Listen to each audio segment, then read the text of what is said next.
Welcome to 2819. This is a show where we aim to inspire you to go and make disciples of all nations.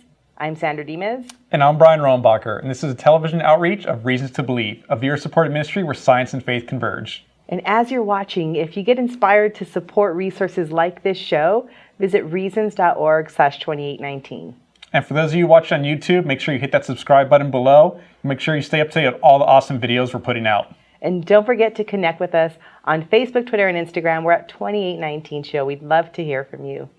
And if you want to hear the audio version of this show, it's available on Apple Podcasts and Google Play. Make sure you just search Reasons to Believe Podcast. First, we're going to have a quick rundown of what we have going on in our show today. In our Nexus segment, we're going to hear from Eddy del Rio, and he's going to ask the question, or answer the question, does the chirality problem provide evidence for God's existence?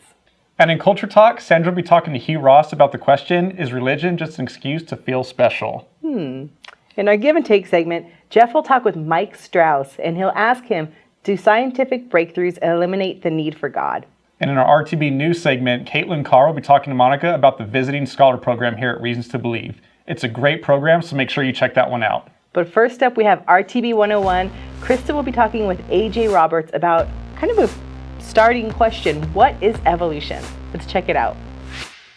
Now it's time for RTB 101. This is the segment where we talk about practical questions to help equip you to share your faith with friends and family more effectively. And we're talking about a big question today, and that is, what is evolution? And here to help us talk about it is molecular biologist Dr. AJ Roberts. Welcome. Thank you, Krista. When we talk to non-Christians and we express skepticism about evolution, that can kind of come across sometimes as we kind of sound like we're evolution deniers and maybe even reality deniers. Yeah. And so let's talk about this term evolution, and what are we talking about when we use this term of evolution or biological evolution? It's a great topic because the term evolution is actually really packed, right? So it can basically just mean change over time in biological systems and organisms, but it also refers to a paradigm, an overarching paradigm that tries to explain all of the history and the complexity of life on Earth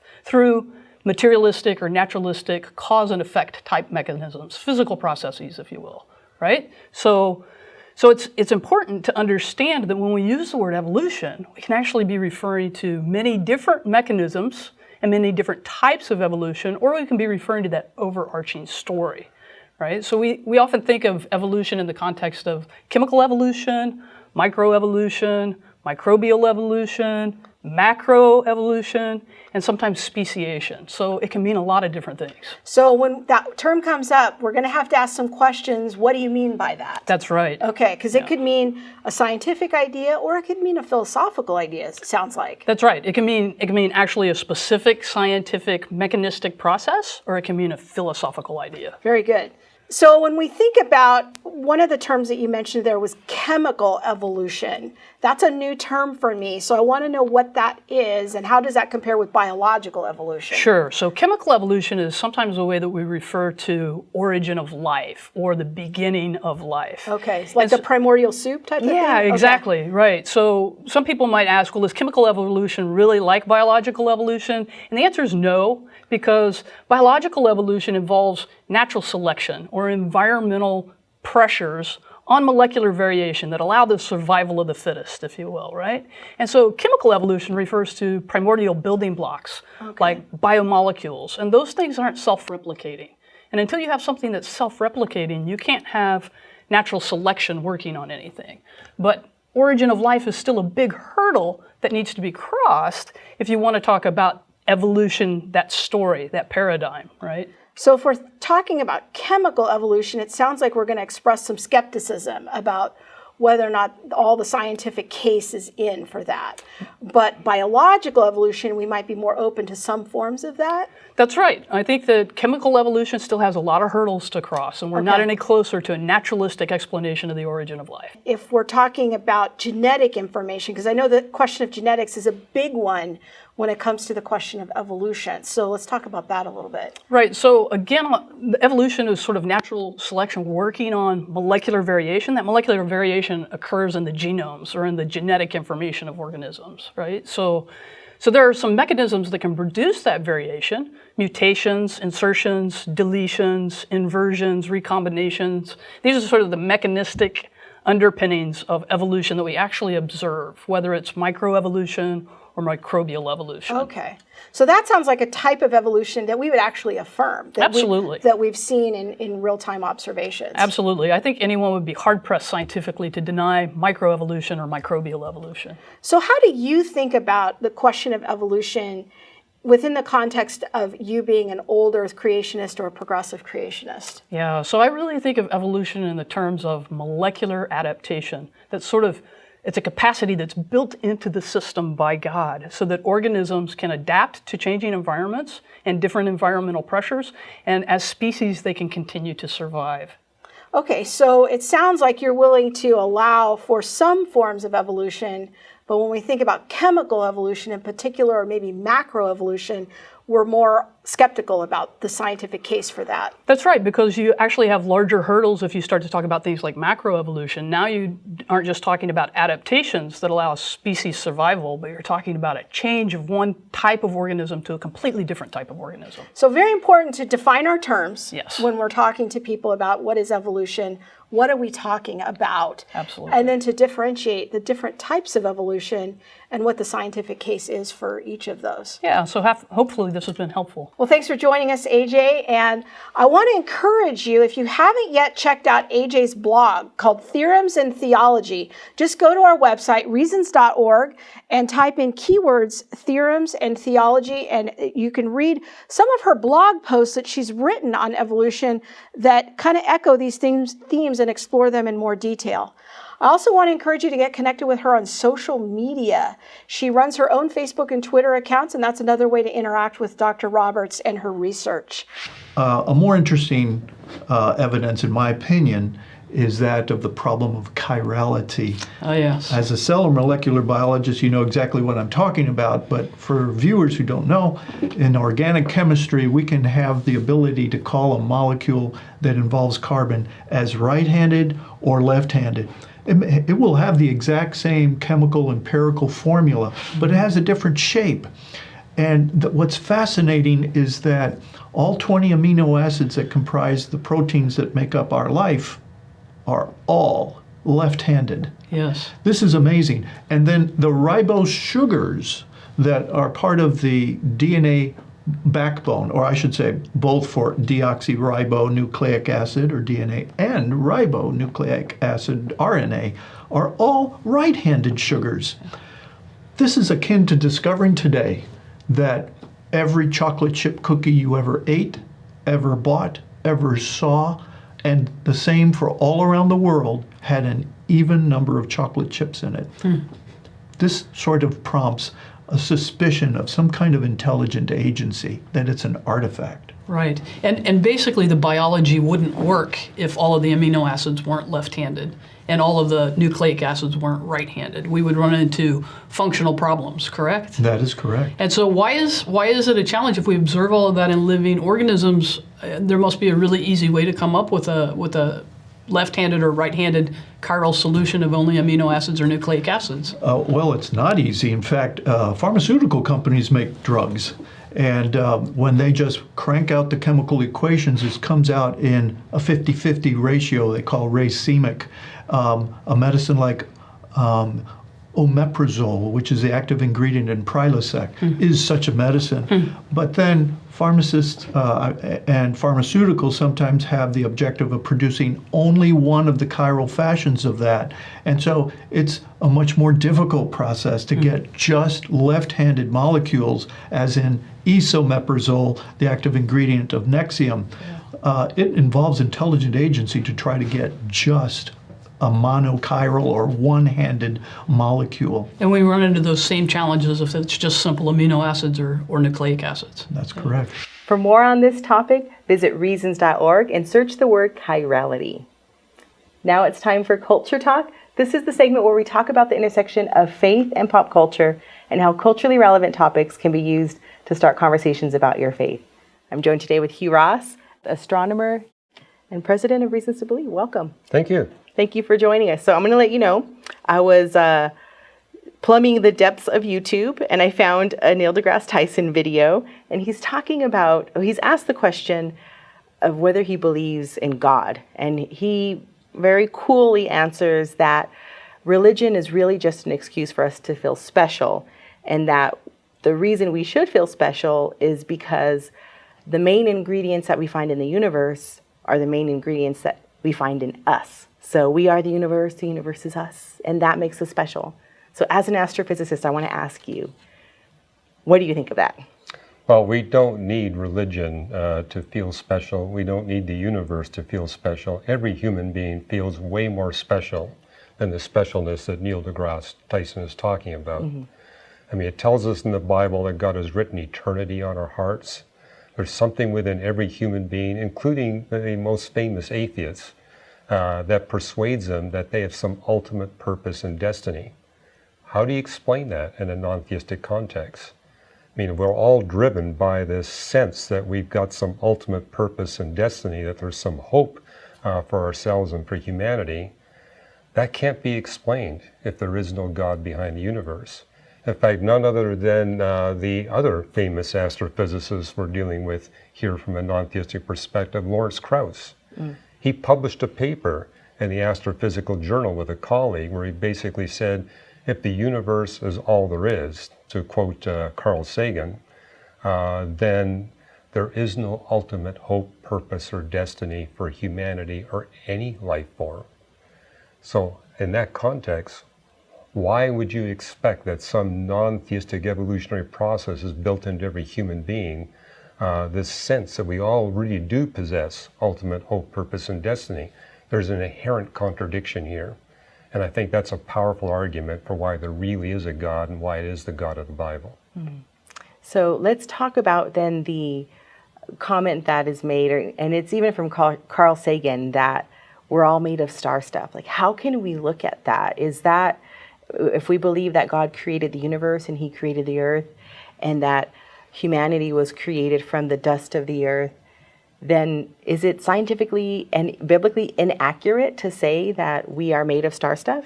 Well, Sandra, I actually took a mini course from Carl Sagan when I was at the University of Toronto, and he made that comment.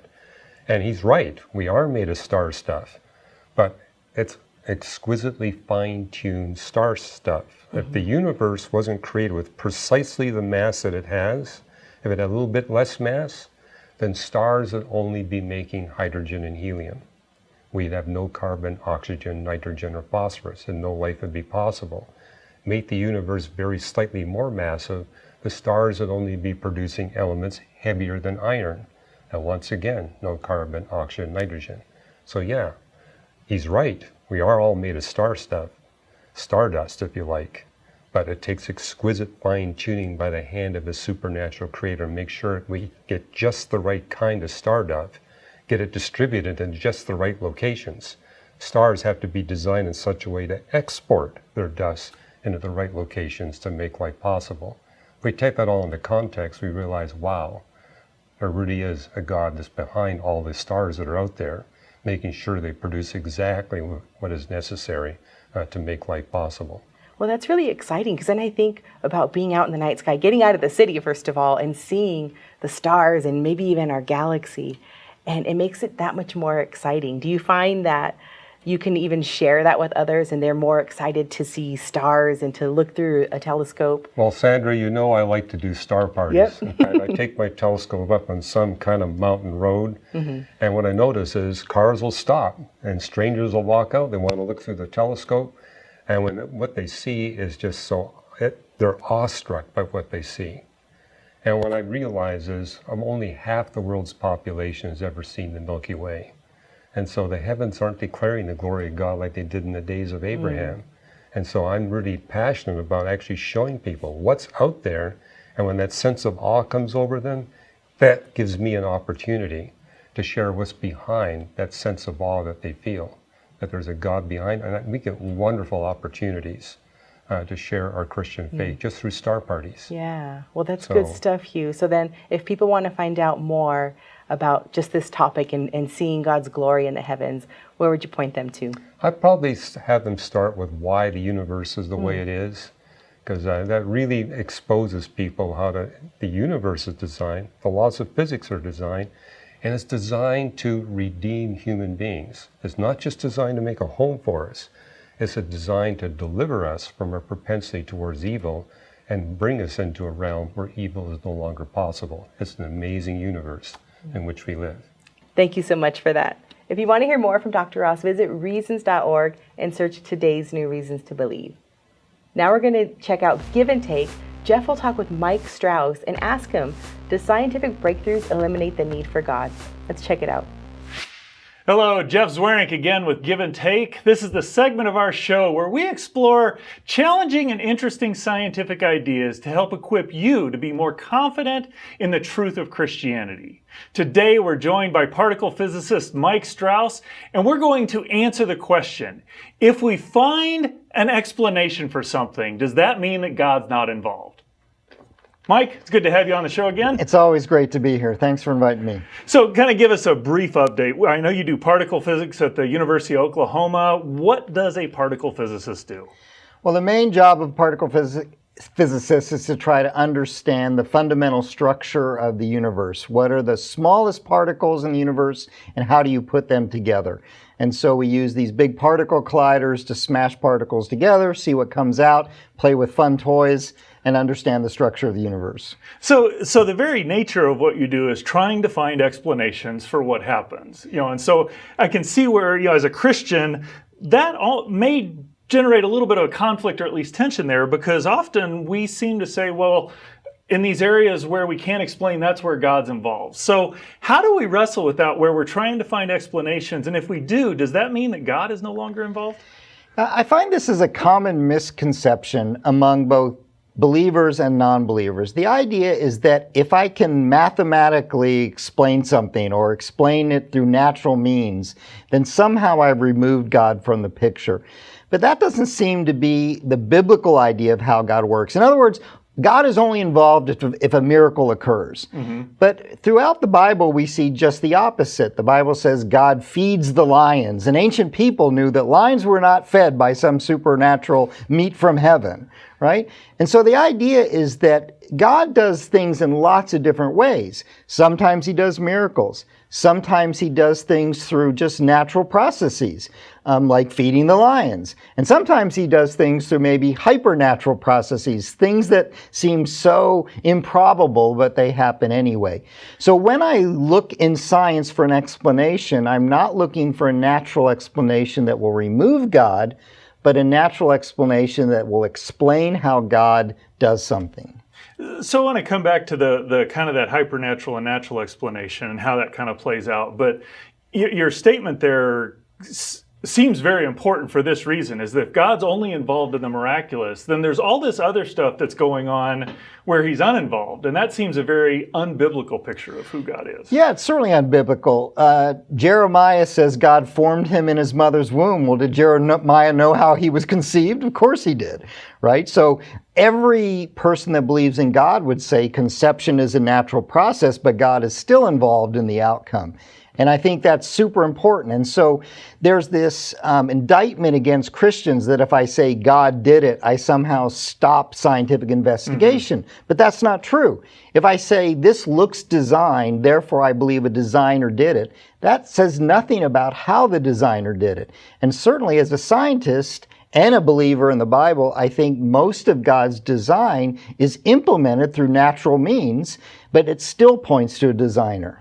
So what are some of the areas where, we would argue, yeah, we see evidence of design or a beginning or something like that, where we're still looking for a natural explanation? And let's kind of wrestle through some examples is what I'm looking for here. Certainly one I use a lot is that the universe had a Big Bang beginning, and as the universe expanded, you have to fine-tune the amount of matter in the universe. If you have too much stuff, the universe collapses in on itself really quick, and if you have too little stuff, the universe expands really fast and you can't get galaxies and all. So presumably if it collapses back on itself, you're not going to get galaxies, stars, planets, we're not going to be here. Or if it expands too rapidly, you're still not going to get the stuff clumping together, no stars, galaxy, planets, and we're not here. No particle physicists. That would be a shame. Yeah. So we've got to get just the right amount of matter, because that regulates the expansion at some level then. And that amount was fine-tuned to about 1 part in 10 to the 60th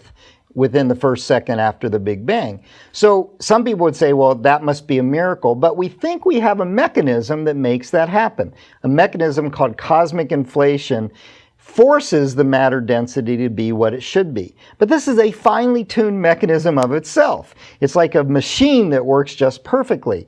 Well, if you have a mechanism that works so finely tuned to accomplish a purpose, doesn't that still point to a designer?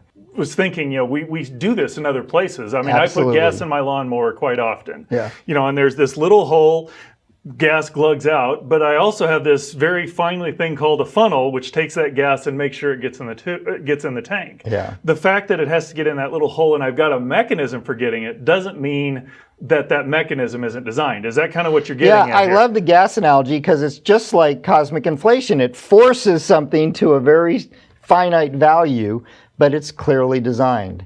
And so, we see this in all areas. If I find a natural mechanism, but the mechanism itself is so well tuned to do the job, that points to a designer.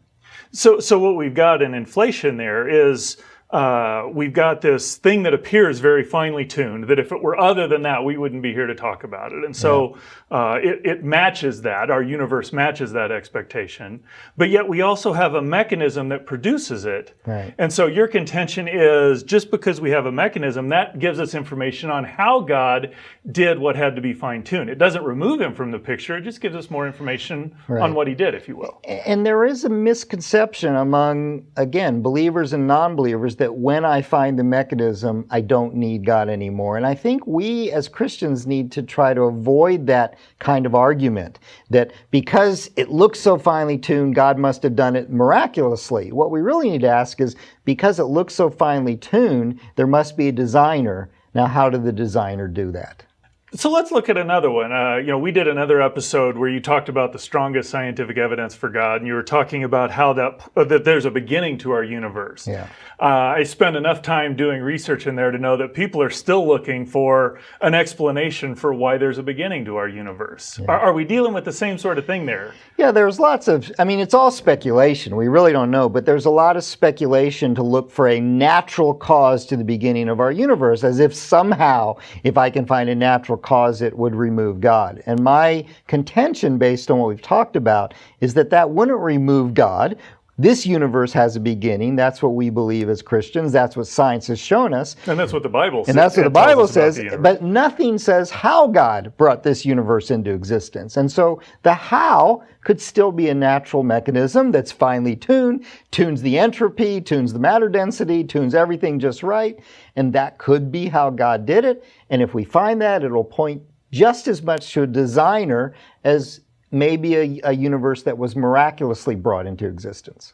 As Christians, we often have this mindset that God only works in the miraculous, that where we can explain things, God's not involved.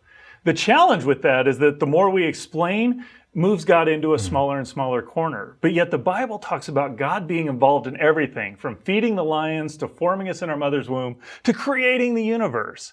Whether God uses natural process to bring that about, or whether he uses miraculous process, God is still involved. And we can be confident that as we continue to explore and understand and learn about this universe, that more and more of that evidence will continue to point to God's involvement. And that is a great confidence we can have as we go out and share with others the good news of the Creator and how he wants to relate to us. Hey, I'm Monica Jones, and today I have RTB Scholar Community Program Assistant, Caitlyn Carr. Welcome, Caitlyn. Oh, thank you. So let's start. Tell me, for people who don't know, what is the Scholar Community Program? Yes, the Scholar Community is this amazing opportunity that we provide here at Reasons to Believe. Mm-hmm. And its vision is to recruit, train, and release scholar evangelists who wish to share their faith in an academic setting. Okay, so if I'm somebody who is interested, I want to apply, what do I need to do? Yes, first, so the qualifications to apply is first and foremost, you have to have a heart of an evangelist. Mm-hmm. You have to be able to want to share your faith in that academic setting. You want to connect science and faith with old earth distinctives. We prefer that you have a PhD or something equivalent to it, and you also have to hold true to RTB's mission and beliefs. Okay. And then, so tell me about this awesome blog that they have. Yes, at the beginning of the year, we launched this blog for our members in the scholar community to contribute their unique voices, and that's what we entitled it, Voices. So basically, it comes from people with different backgrounds. It can have someone with a PhD in physics or in theology, and they're contributing their unique aspects, that the whole purpose is just to further share the gospel. Okay. What are some like cool things I could find on this blog? Some cool things is you can hear how a chemist is able to turn that and share his heart for the world. And then we have different things of how you can be Christian apologetics and share that into today's world. We have different ways of tying philosophy and things towards like the physics of it all. So it's just these different unique perspectives. And it's amazing that It's like something for everyone. something right? for everyone. That's It's awesome. just different publishings. We do it twice a month, and it's amazing. All right, so tell everyone if they want information, where do they go? How do they apply? Yes, if you want information, you should go to our website, reasons.org, under the Get Involved section, and there you can see the scholar community. It will tell you more information and different ways of how you can apply, what the qualifications are, and if you have more questions, you can find them there. All right, awesome. Thank you. I hope you will check it out. I hope if you're interested, this could be something that you could be a part of. Thank you, and we'll see you next time. And that's it for 2819 this week. We hope that you've been encouraged by this episode to really just share your faith and to do so with confidence and compassion. And if you want to support resources like this show, make sure you visit reasons.org/2819. And don't forget to find us on Facebook, Twitter, and Instagram. We're at 2819 Show. We'd love to hear from you. If we get enough likes, I'll actually buy a new shirt for the show. Ooh, cool. Yes. We'll see y'all next time. Bye.